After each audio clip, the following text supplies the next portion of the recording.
જય માતાજી મિત્રો, આજે આપણે ઉનાળાની ગરમીમાં ઠંડુ ઠંડુ કાકડીનું રાયતું બનાવીશું, જે એકદમ ટેસ્ટી બનશે અને ઝડપથી પણ બની જશે.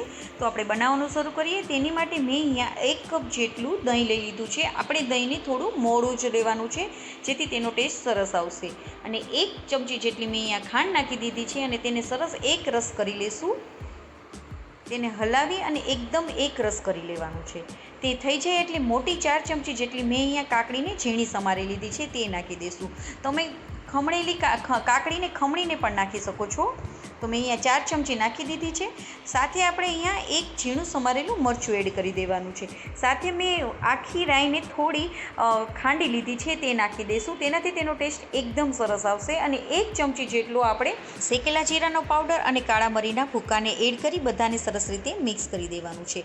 આપણું રાયતું ખાટું ના થાય તે માટે આપણે મીઠાને સાવ એન્ડમાં એડ કરવાનું, એટલે જ્યારે તમે પીરશો ત્યારે જ એડ કરજો, જેથી કરીને તમારું રાયતું ખાટું નહીં થાય. ત્યાં સુધી તમારે ઠંડુ કરવા માટે ફ્રીજમાં રાખી દેવાનું. તો જરૂર મુજબ આપણે મીઠું નાખી દઈશું. જ્યારે પીરસવું હોય ત્યારે જ આપણે મીઠું એડ કરવાનું, તે તમે ખાસ ધ્યાન રાખજો. બધાને સરસ રીતે મિક્સ કરી દઈશું અને આપણે તેને સર્વ કરી દઈશું.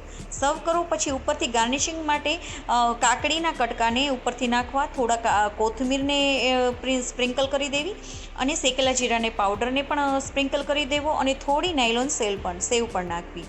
તેનાથી તેનો ટેસ્ટ એકદમ સરસ આવશે.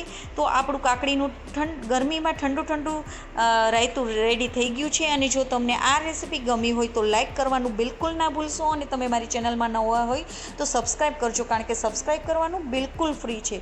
જય માતાજી મિત્રો.